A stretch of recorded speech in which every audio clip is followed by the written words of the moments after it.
My grandmother died on a Thursday. By the following Monday, her savings account had been empty for 3 weeks. I want to say up front that I did not go looking for this. I'm not the kind of person who rifles through a dead woman's finances the week after her funeral. I was 28 years old, I had just lost a person I was closest to in the world, and I was at my grandmother's house helping to go through her things in the way families do after a death. Slowly, painfully, with too much tea and not enough sleep. I was not conducting an investigation. I was looking for her reading glasses because someone thought she might want to be buried with them, which tells you everything about where our heads were. I found the bank statements in a drawer in her bedroom. I was not snooping.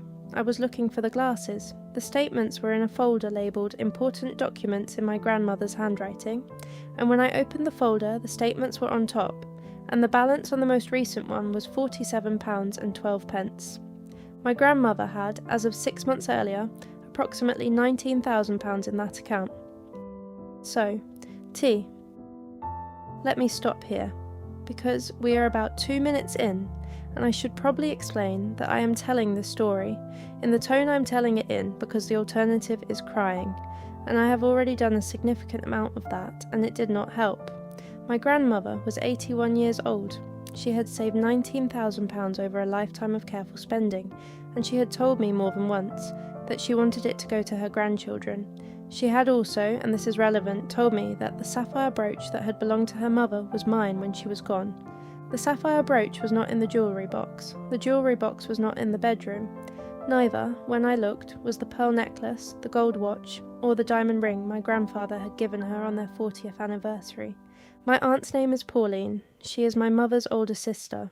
She had been the one with the key during my grandmother's 6-week hospitalisation. She had watered the plants, collected the post, and, it now appeared, conducted a fairly comprehensive audit of the portable valuables. I called my solicitor before I called my mother. I'm not proud of this ordering, but I stand by it. My solicitor was a woman called Frances, practical and direct, who told me to stop touching anything, photograph everything, and do not speak to Pauline without legal advice. I photographed the bank statements. I photographed the empty jewellery box. I photographed the drawer where the folder had been. Frances filed a subject access request to the bank the following week, asking for all transactions on my grandmother's account for the preceding 12 months. The transactions arrived in January. Frances called me when she had read them and said, "I need you to sit down." 17. Withdrawals in 6 weeks. All made during my grandmother's hospitalisation, all in cash, ranging from £200 to £1,800, all at the same branch, all on weekdays between 10 in the morning and 2 in the afternoon, the exact hours when my grandmother was in hospital and Pauline had the key and presumably the bank card. My grandmother had not made a single cash withdrawal in the preceding 14 months.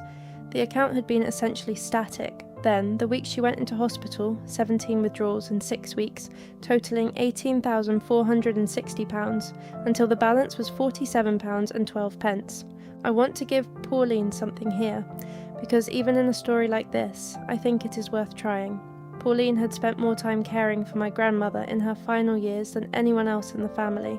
She had driven her to appointments, managed her prescriptions, sat with her through difficult nights. She had given time and energy that nobody else had given, and she had done it without complaint.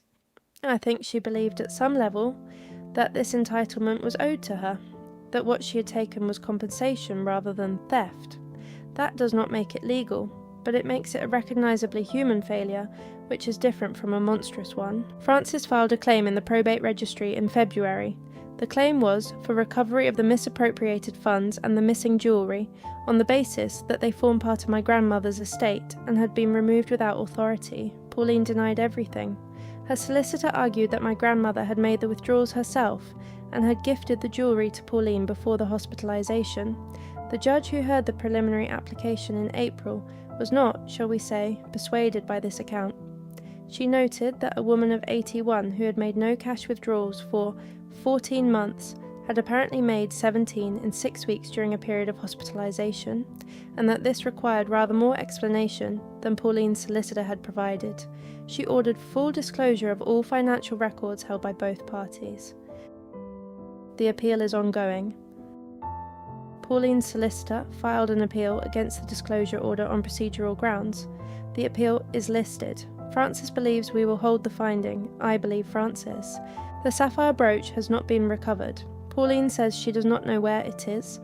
I believe this is the only thing she has said in this entire process that might actually be true, because I suspect she sold it, and if she sold it, then she no longer has it, which is a different kind of gone from stolen but equally permanent. My grandmother's reading glasses were in her coat pocket. We found them the day after the funeral. She was buried without them, which she would have found intensely irritating, and which I find oddly comforting. What would you have done if you had found those bank statements? Would you have called a solicitor, or would you have called your mother first? I still think about that question.